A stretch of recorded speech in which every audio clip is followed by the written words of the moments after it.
माझा महाराष्ट्र न्यूजच्या भगवान शंकर श्रावण विशेष भागाचे प्रायोजक आहेत गोकुळ. गोकुळची दर्जेदार उत्पादने. पीराचं देवस्थान असलेलं कोल्हापुरातील महादेव मंदिर आपण पाहिलंत का? कोल्हापुरातील मंगळवार पेठेतील जागृत देवस्थान म्हणून प्रसिद्ध असणारं असं कैलासगडची स्वारी मंदिर. हे मंदिर प्राचीन असून या मंदिराचा जीर्णोद्धार 1972 साली करण्यात आला होता. मंदिर परिसरात जाण्यासाठी दक्षिण आणि पश्चिम या दोन्ही दिशांना दगडी पाषाणातील कमानी आहेत. मंदिराच्या बाहेरील दोन्ही बाजूला दीपस्तंभ आहेत. बाहेरील भिंतीवर डाव्या बाजूला ब्रॉन्झचा सूर्य आहे. सूर्याच्या बाजूला एक लहान चौकट आहे. या चौकटीवर पितळेचे सुंदर असे कीर्तिमुख आहे. या चौकटी शेजारी भिंतीवर शिवाची सत्यम शिवम सुंदरम ही 3 निर्मल वचने संगमरवरी पाषाणात कोरलेली आहेत. त्याखालीच पितळी ओमची प्रतिकृती असून त्याखाली काळ्या पाषाणातील नंदी कोरण्यात आला आहे.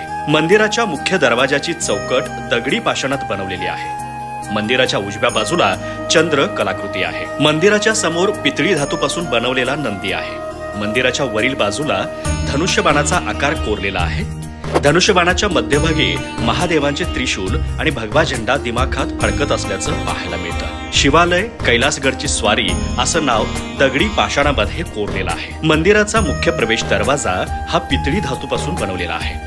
मंदिराच्या गाभाऱ्यात असणारी महादेवाची पिंड, पिंडीवर असणारे शेष नारायण, तर पिंडीच्या पाठीमागेच पीराचं देवस्थान आहे. त्या पाठीमागे समुद्र मंथनाचा फोटो असून त्यात महादेवांनी हलाहल प्राशन केलेलं तैलचित्र पाहायला मिळतं. गाभाऱ्याच्या बाहेरील डाव्या बाजूला उत्सव काळात वापरण्यात येणारी पालखी ठेवण्यात आली आहे. पालखीच्या शेजारी छत्रपती शिवाजी महाराजांचं देखणं असं तैलचित्र आहे. तर गाभाऱ्याच्या उजव्या बाजूला छत्रपती शिवाजी महाराजांच्या समाधी स्थळाचं अर्थात रायगडाचं तैलचित्र पाहायला मिळतं. छत्रपती शिवाजी महाराजांच्या समाधीचं प्रतीक म्हणून त्या तैलचित्राखाली आसनही ठेवण्यात आलं आहे. गाभाऱ्याच्या वरील बाजूला ध्यानस्थ स्वरूपातील महादेवांचं तैलचित्र, तर दोन्ही बाजूला श्री गणरायांचं नृत्य स्वरूपात आणि सरस्वती माता आणि भगवान महादेवांचं तांडव स्वरूपातील तैलचित्र आहे. छत्रपती शिवाजी महाराज यांचा राज्याभिषेक आणि महाभारतातील युद्धभूमीवरील काही क्षण अशी मोठी 2 तैलचित्र देखील पाहायला मिळतात.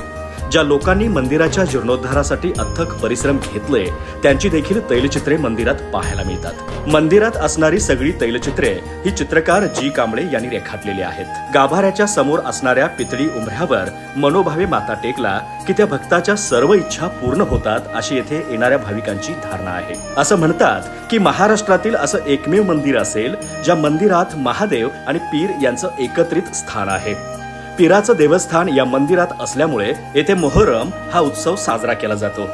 या ठिकाणी कोल्हापूरसह अनेक ठिकाणाहून भाविक दर्शनासाठी येत असतात. वडणगे या गावी पहाटे 4 वाजता जर कोंबडा आरवला नसता तर महादेव या मंदिरातच स्थायिक झाले असते असंही सांगितलं जातं.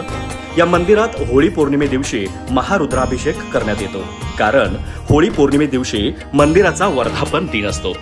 शिवाय महाशिवरात्री श्रावण सोमवारी या मंदिरात भाविकांची मांदियाळी पाहायला मिळते. या मंदिरात विठ्ठल जाधव आणि गणेश भोसले हे पुजारी पूजा करतात.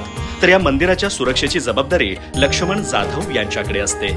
कैलासगडची स्वारी या मंदिराची संपूर्ण माहिती लक्ष्मण जाधव यांनी दिली आहे. माझा महाराष्ट्र न्यूज साठी कॅमेरामॅन नाज अत्तारसह अमृता बुगले, कोल्हापूर.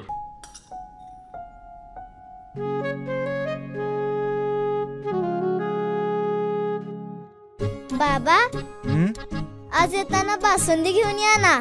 अगं, कालच आपण आईचा वाढदिवस होता म्हणून आणली होती ना. ऐकलं, गोकुळची बासुंदी पुन्हा खावीशी वाटतेय. खरं सांगू, मलाही खावीशी वाटतेय. पुन्हा पुन्हा खावीशी वाटणारी गोकुळ बासुंदी.